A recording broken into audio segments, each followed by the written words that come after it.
Let's right into it. Turn it over, I guess, to Mike, if I can find my screen here, hiding behind this one. So, CISA 10 facility study update.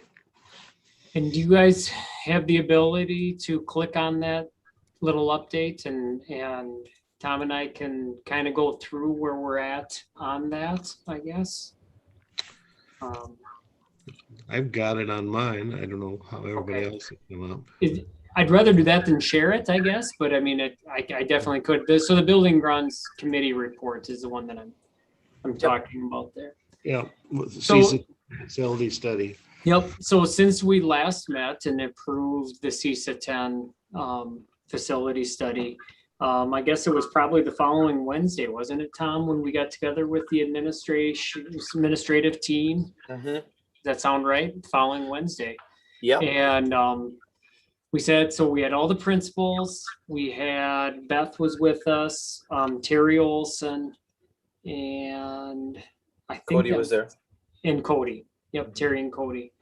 And we met, we went through kind of just some big picture, and we threw a lot of stuff at them. We talked whether it be about the pool or secure entrances and just the general condition of the buildings and everything. And they were just taking notes like crazy. Well, then Nate stuck around for the rest of that day. And Nate Curell, I think is how you say his name. Stuck around for the rest of that day and actually stayed the next day and spent considerable time with Cody, just one-on-one, going around to the different areas and looking and got in on our control systems on the elementary school. Yeah. And he started gathering information for his report. Tom and I then met virtually with Nate and Luke on March 10th. So just last week, to provide us a short progress update and to provide us how they felt the study was going to progress over the next month or so. And we're going to have to talk about that. But, we did share that we have been discussing our financial position. We did get together with Mike Clark from Baird and did a real good Zoom meeting where we said, we don't know. But what do you see, Mike, as far as, because he had actually reached out on a refinancing opportunity.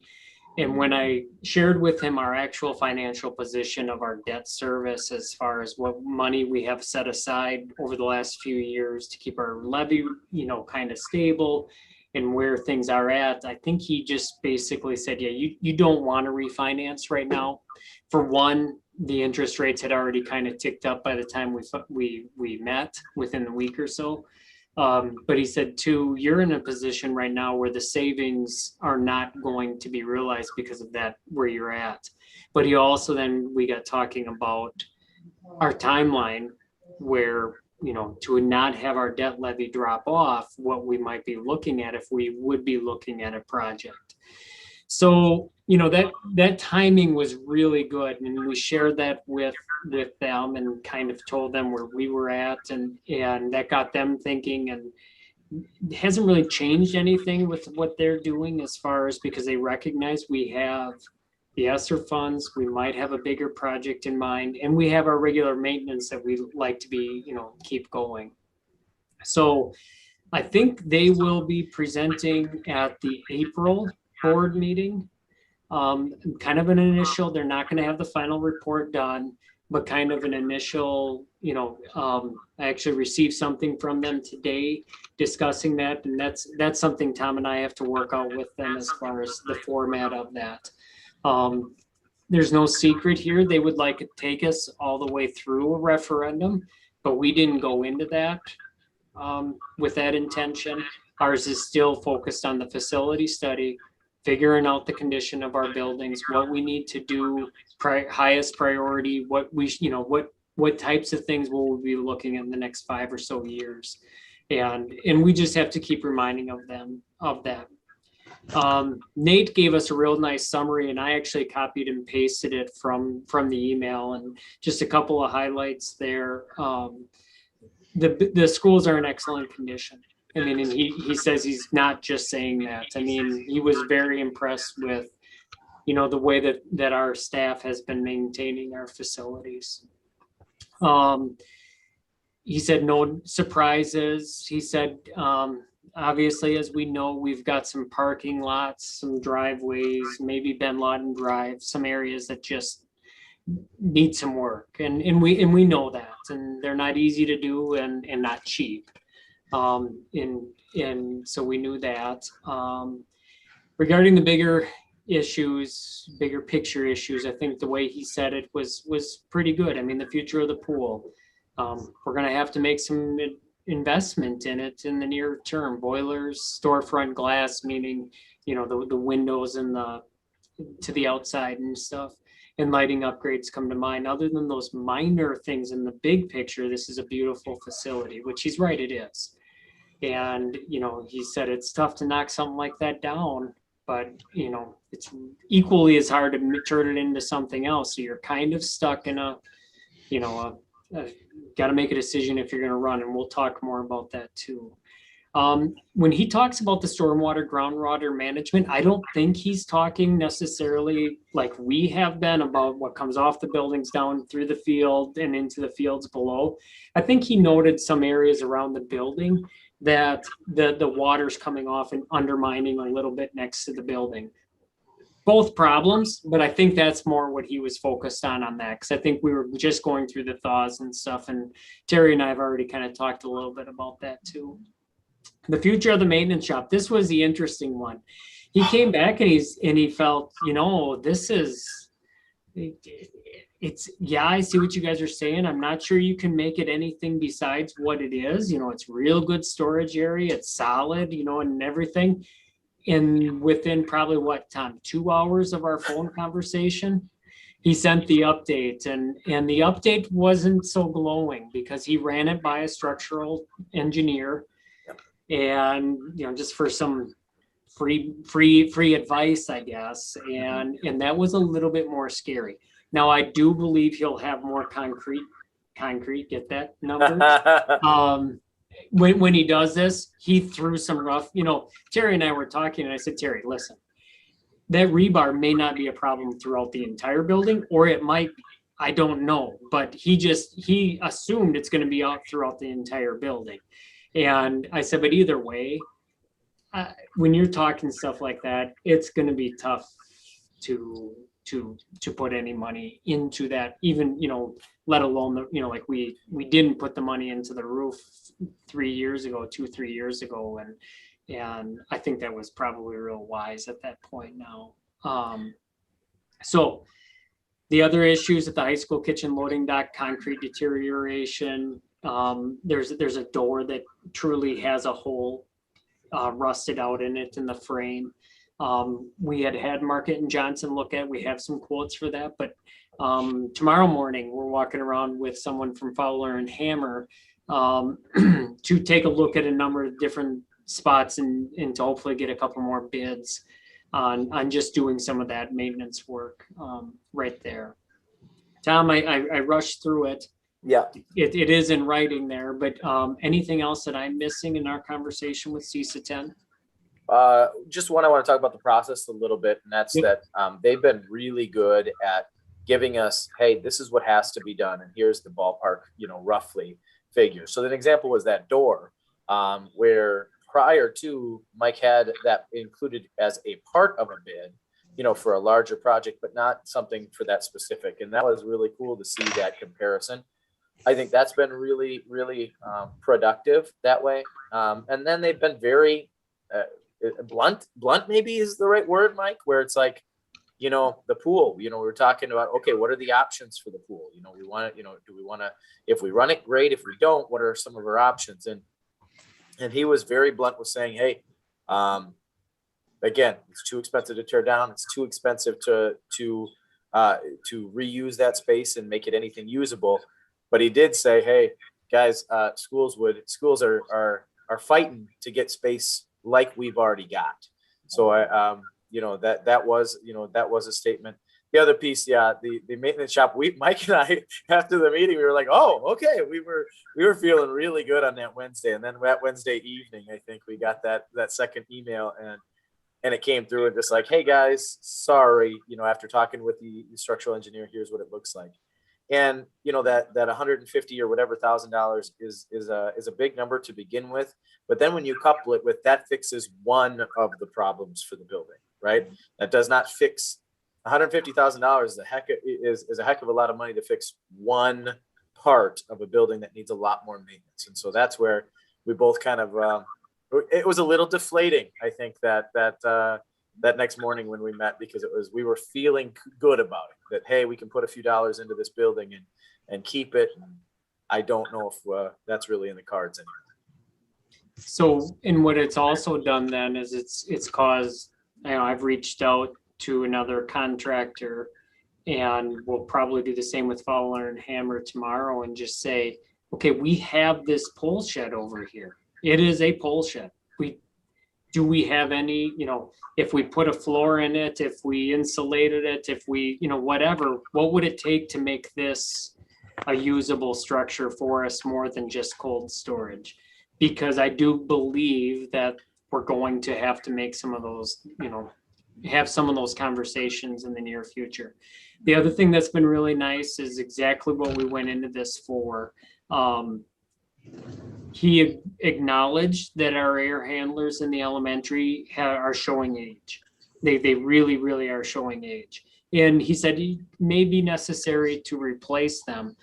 He's not sure he's confident it's necessary to replace them due to their condition a little bit, but he's not 100% sure that it would have been necessary for the dehumidification, and that we might want to, he feels like we should be able to dehumidify better than what we are.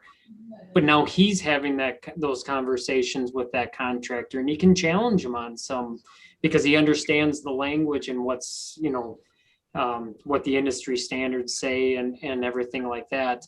And maybe the contractor is going to teach him something, or maybe he's going to teach the contractor something. I'm not, I'm not sure who's going to win in that one, or how that's going to go. But it sure is nice to have someone having those conversations. That an independent that says, listen, I got nothing in this. We're not going to put an air handler in for you, is basically what he told me. He said, we don't sell controls, and we don't deal in air handling. So, but I know people who does. So.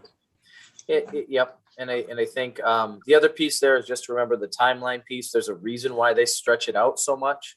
And that's because right now you can't check air conditioning systems unless we're going to really make the whole building pretty cold, right? And I don't think it's going to be a really great test. So that's why these kind of things have to go over a couple of different seasons if we're not in season, which we aren't right now. We're in a great season to check the boilers, right? And to check all of the heating systems in place, and they're doing that. But that's just another reminder that's kind of why it takes so long, because they're checking every system.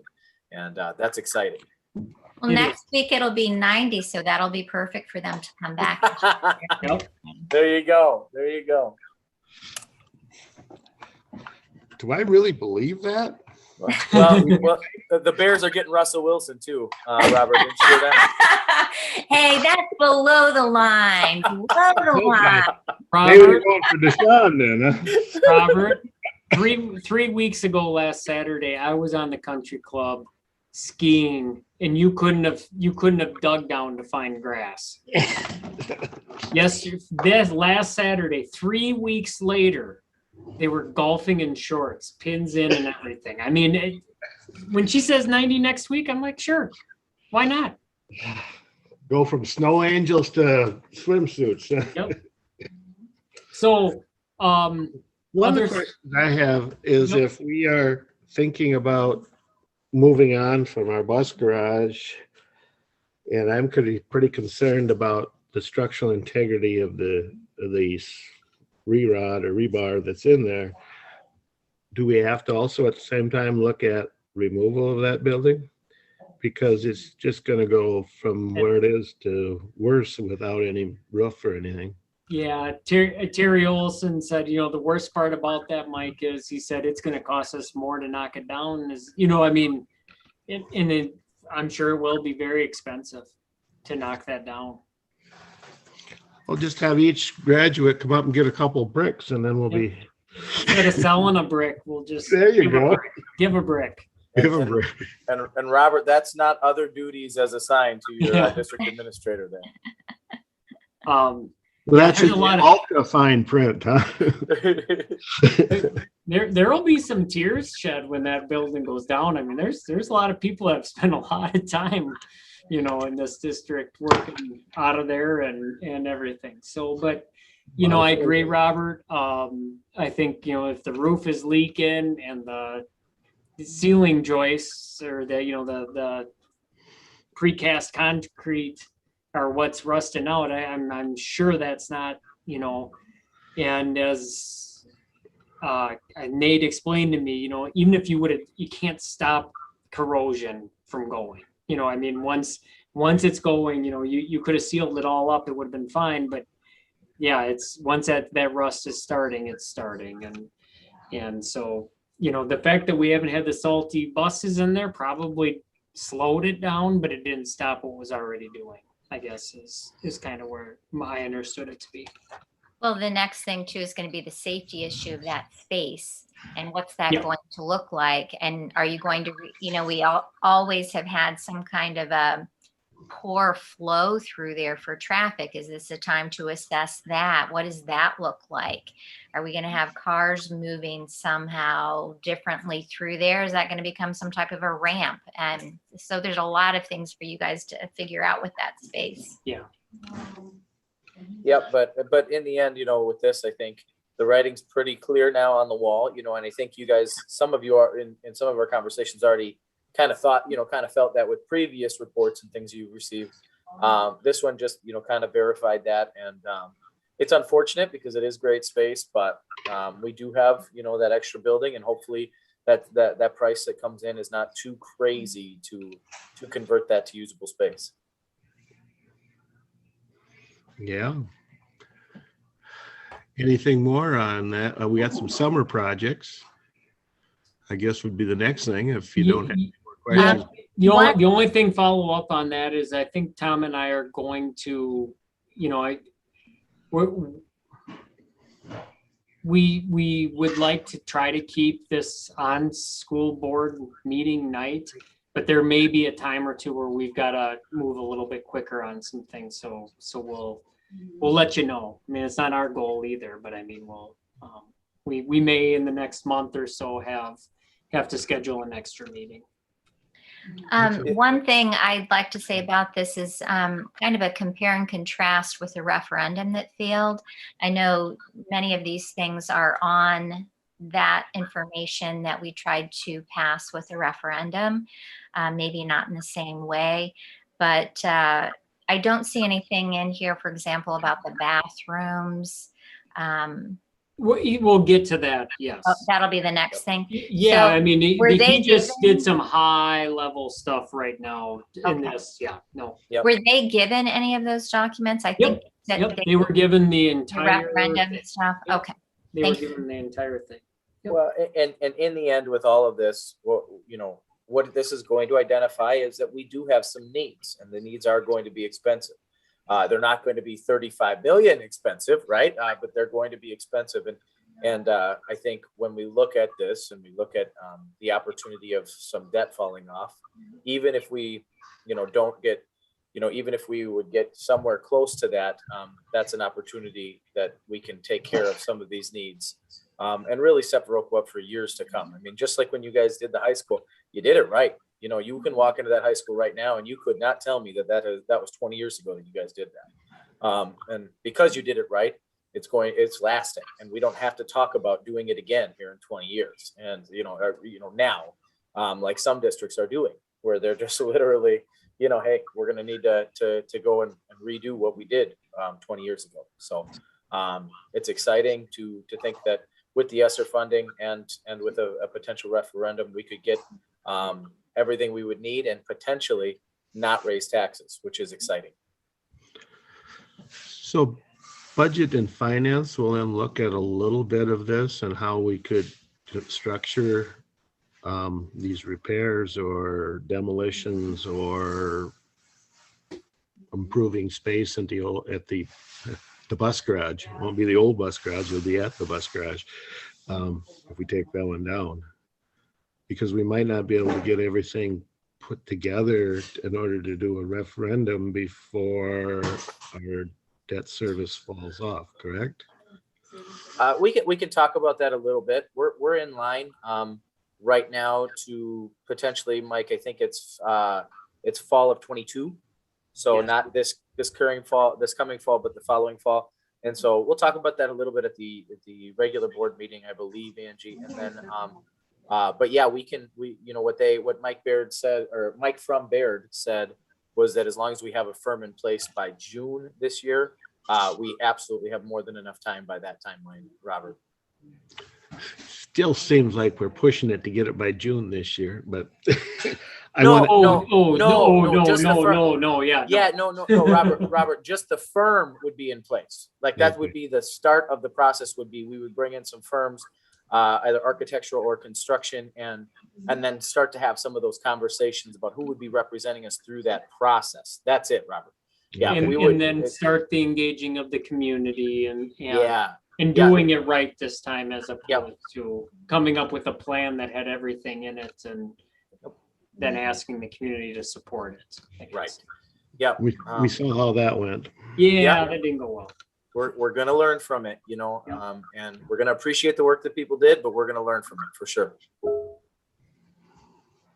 Any other comments about the CISA overview? If not, summer projects. I imagine that's going to go back to Mike again. Yep. One of the first things that we ran into last summer when we were planning on coming back and trying to figure out our disinfecting and eating in the rooms and everything. One of the first hurdles that we had of eating in the rooms was the custodians were concerned. I think it's worked out okay that it's worked this way, but about 2/3 of our elementary classrooms currently are carpeted, and 1/3 with a tile strip when you first come in the door. If you remember, right when this building was built, it was 100% carpet. We then took out the carpet in the hallways, I think first, and then we redid the carpet before I started, and I've been here now 10 years. So I would say in that 12 to 13 years ago, we put new carpet in the classrooms and then tiled a certain way into the room. The ability to clean well on a hard surface is obviously, but what I didn't realize until we got into, looking at our custodial staffing and what we're asking them to do based on the square footage and the number of staff that we have, is how much more time it takes to clean carpet on a daily basis, as opposed to, the hard surface like we do over at the high school. We do have hard surface from pretty much the entire high school, middle school. And for disinfecting purposes, for just general cleaning purposes going forward, the amount of dust, allergens that we've had both staff and students, suffer with, if you will, I believe changing to all hard flooring is the appropriate and the right thing to do. So, Tom and I had identified it early. Terry Olson was more than supportive of it. Mark Baker from Hilliard, when we were talking about our cleaning procedures, was surprised that we still had carpet.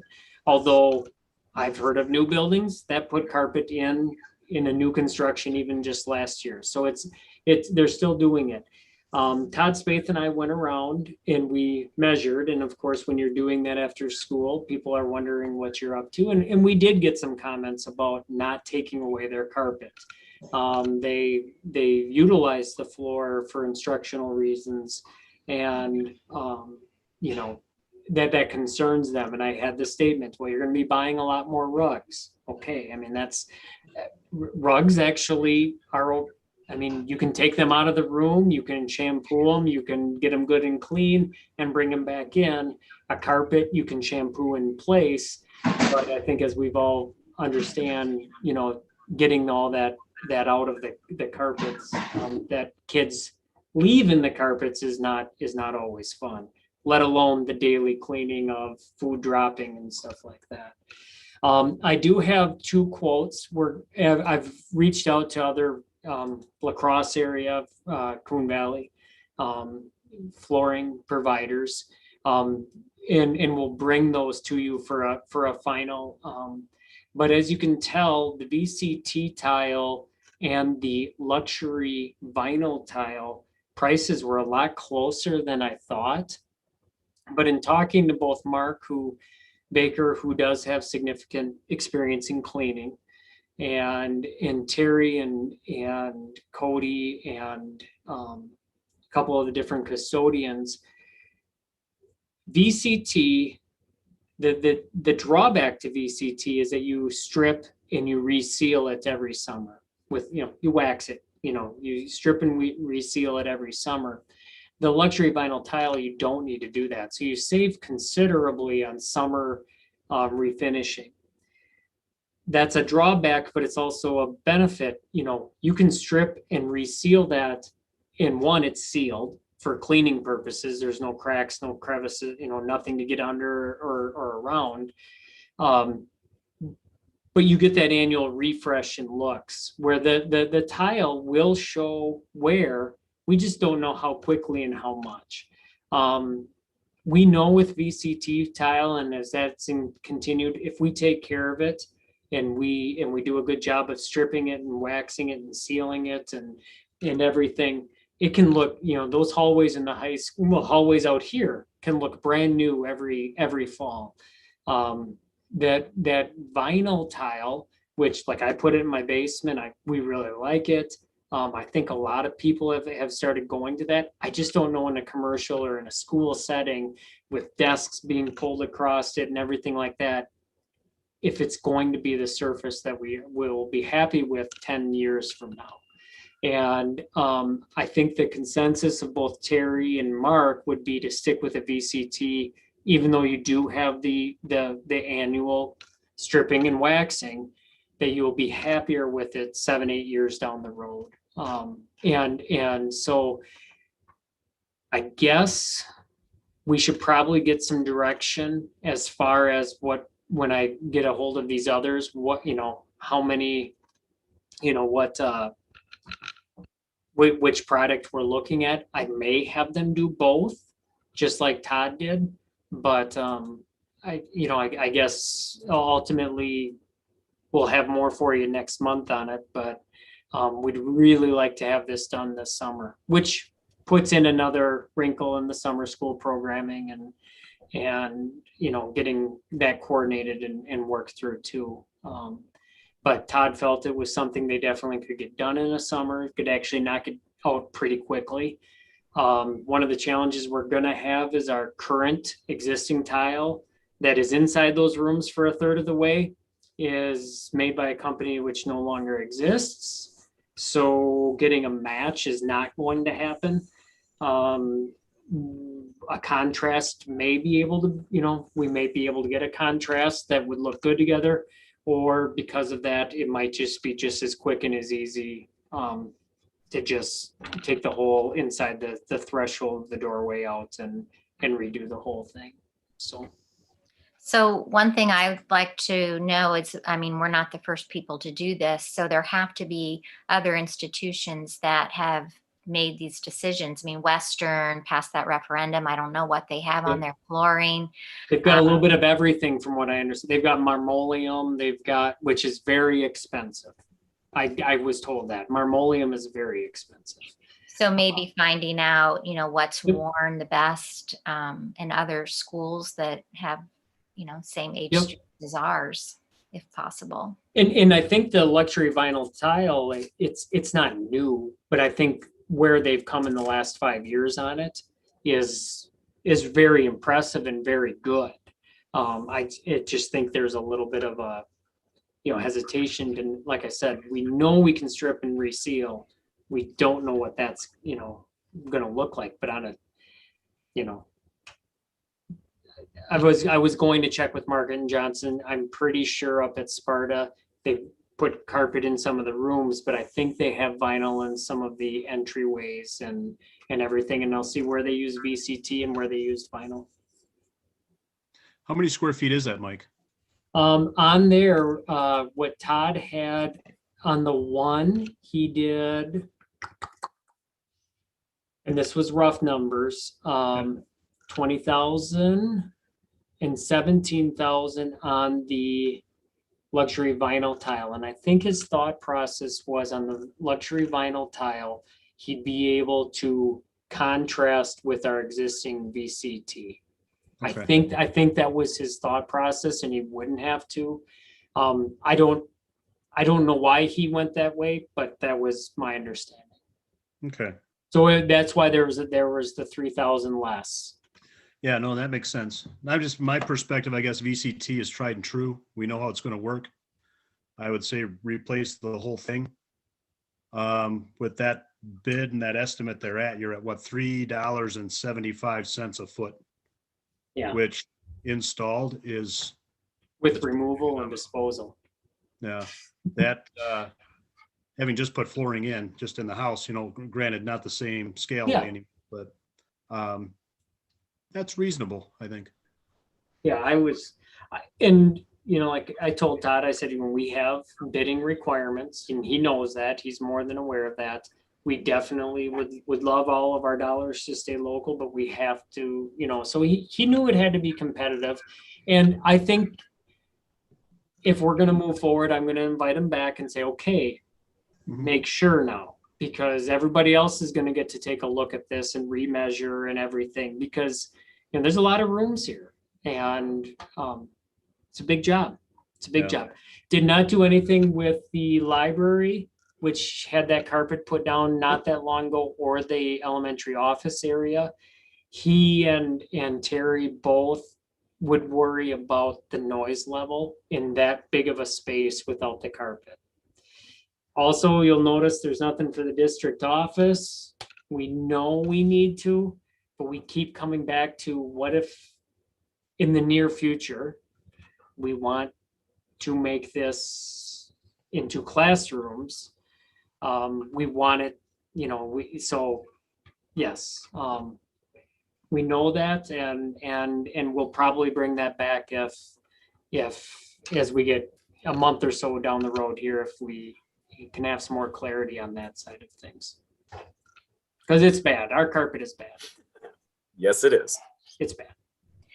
Well, there's also some really cool things they're doing with tile in schools now that are so different, to break up a hall, to break up a room, that it's more interesting. It's a friendlier environment for learning and engaging. So I'm hopeful that when you're assessing this, maybe there's two tones, looking at things like that as well. Yeah, right now, and I didn't realize this, Angie, we actually have a pattern in the classrooms with a darker and a lighter color, and it actually, they did a really nice job when they decided that back then. So I don't know who's responsible for that, but yeah, I didn't realize we even had that, and so because they weren't going to be able to match, I think it was the hallway directly to the classrooms. So that there's a lot of work to be done on that. Work I don't like to do. I don't like picking stuff out. The athletic field lighting, that's going to be a summer project. The LED lighting, he was, not surprised. So that kind of makes me a little nervous as to what the cost is going to be, that I kind of pushed forward on that. So he was reaching out and he was going to get his area sales rep in the LED lighting. I did convey our concerns as far as the neighbors and everything. And he said, actually, right now, when you turn your lights on, he goes, I bet you when you're across town, you can tell there's a football game. And I said, yeah. He said that the traditional lights that you guys have a glow to them, where the LED is a more concentrated and direct light. And he said, actually, neighbors and neighborhoods like it better. Because there isn't that glow that lights everything up. He said one thing that they have found with the LEDs, two things. One thing is we might need to look at our bleacher lighting, because a lot of times we were able to benefit from that glow. And if that glow is not there now and lighting up the bleachers, we may need to put a supplemental light on the bleacher side, because the field will be nice and bright, but then everybody else will be sitting in the dark. The second is the best thing about LEDs is when they're on, they're on, they're off, they're off. There's no warm up, there's no whatever. And he said we could even have like a little light show. When you score a touchdown, you can flash the lights. And I said, yeah, we're not going to do that. So, but that is, I like the idea of lights on and lights off. That always made us all nervous when you turn the lights on and you sit there and you look at them and look at them and look at them, and are they coming on or not? And let alone the energy savings and everything else, the life of the bulbs and everything for the LEDs. I'm really hopeful that it's not a big difference. Having trouble finding another group to come in and just give a similar proposal. I find some vendors that sell the lights, but then you contract with your own electricians, your own crane operators and everything like that. And that I'm working through that side of it with, I think it's Wisconsin Lighting Lab over on the eastern part of the state. And I think if you were doing a project like you did back when we did the athletic facility, a group like that would come in and design a light system for you. I think that's more their niche, as opposed to just maintaining, the poles that we have and everything. Because he said, so you'd want to keep your same poles? I said, yep, we would. We'd want to keep as much as we could. And they just didn't seem as eager to be involved in a project like that. But they did follow up, so I'll follow up with them. And then the track, they would also appreciate being able to do the lights before the track surface. They'll do it either way. They will get the crane, the booms and everything, but not having to worry about staying off the track would just, make things easier. And then the track surface, Mr. Anderson's working. We talked about it. We actually did talk to athletic field surfaces. They didn't look too hard. As you can tell with the weather we're having right now, we thought we were so golden and the track was opened up, and doing it before the season's ending probably will just cause us heartache and frustration. And yes, we'd get to use it for that last regional, but our track's in good enough shape for that. I mean, we planned on doing it anyways, and we're going to go with that. I did notice as it got cleared off, I mean, the wellness center closing, there's a lot of people looking for nice, level, safe areas to walk. And I think our track's going to get a lot of walking use this summer. So we want to get this done and make it so that people can get back on it as quickly as possible. As the weather gets better. But Eric's going to go for the schedule of early July. Anything else, Mike? We've got Newman Pools coming. It's not on an agenda, but it's a summer project, obviously. They were over and they were cleaning up, anticipating that we're hopefully going to fill this pool. And Terry and Cody are very nervous about a pool sitting empty for a year and a half. So I called over Newman and asked for some advice, and they gave some. And then as they were on, they said, how long's it been empty? And we told them, and they said, we better come over.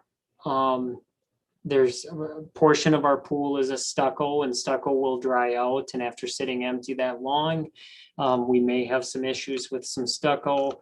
We need to look at things.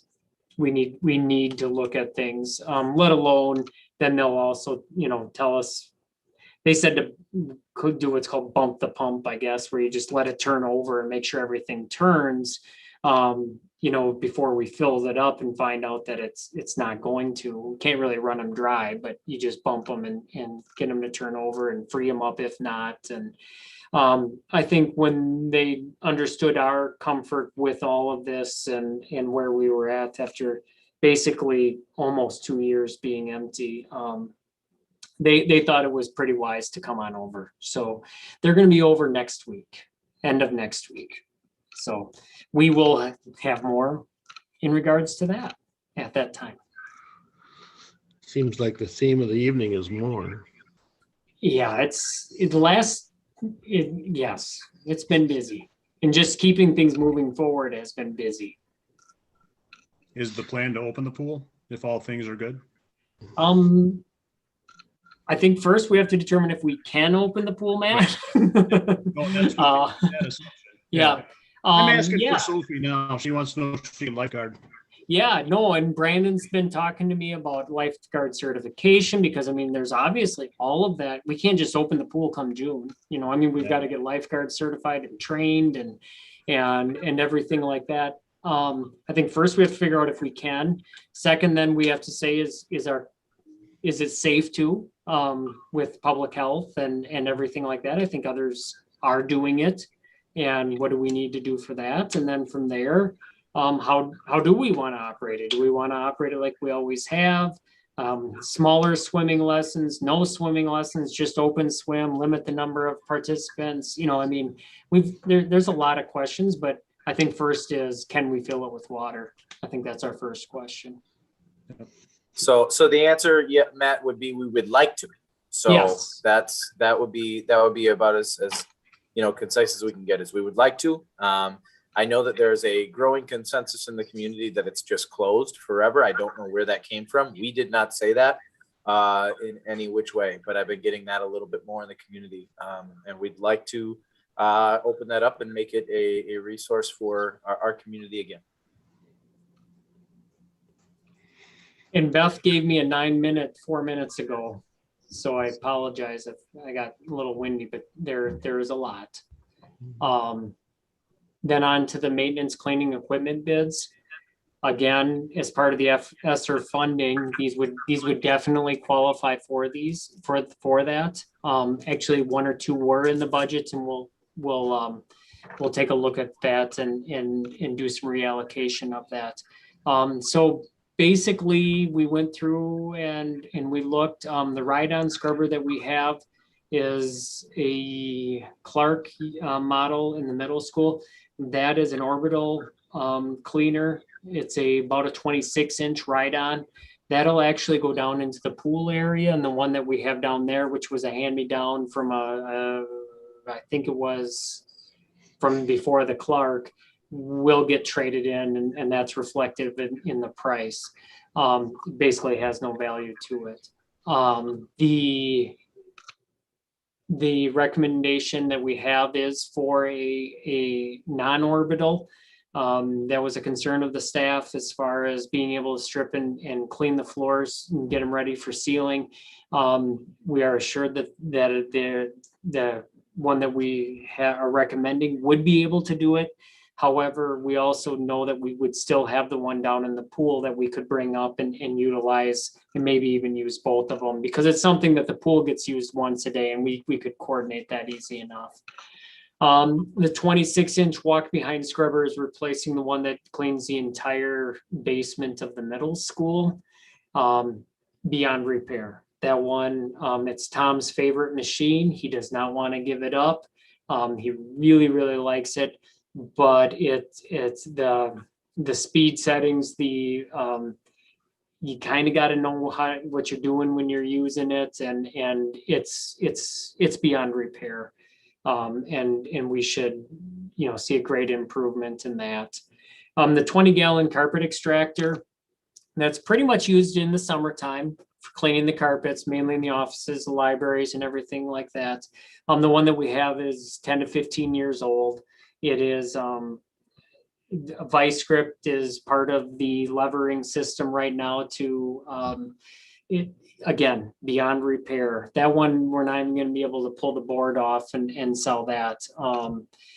And again, all these Hilliard have Hilliard, which is Mark Baker's, has as our rep, has bid these and received the low bid. And the 16-inch walk behind scrubbers, they'll be used in the locker rooms. as opposed, we have some right now, and actually we're down one. And we utilize more of a mop system, and that's not the right way to clean that area down there. And these are very compact. They hold the solution right in them, and will be used down in those areas. Can also be used up in a classroom if needed. You know, you have to use the elevator to get them up and down, but they're actually very small.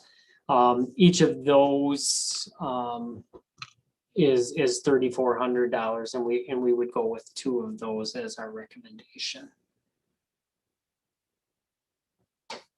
Any questions?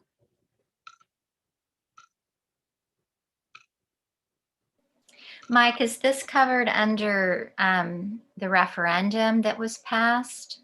This will go, this will be improvements of cleaning and disinfecting. Okay. And we'll use ESSER funding for this. One of them was definite, the ride-on scrubber has, I mean, we've got one in our 5-year plan always, you know, it's because that's about how often you would want to turn them over. We have a ride-on here, we have a ride-on in the pool, and we have a ride-on in the high school, middle school. Here being elementary school, sorry.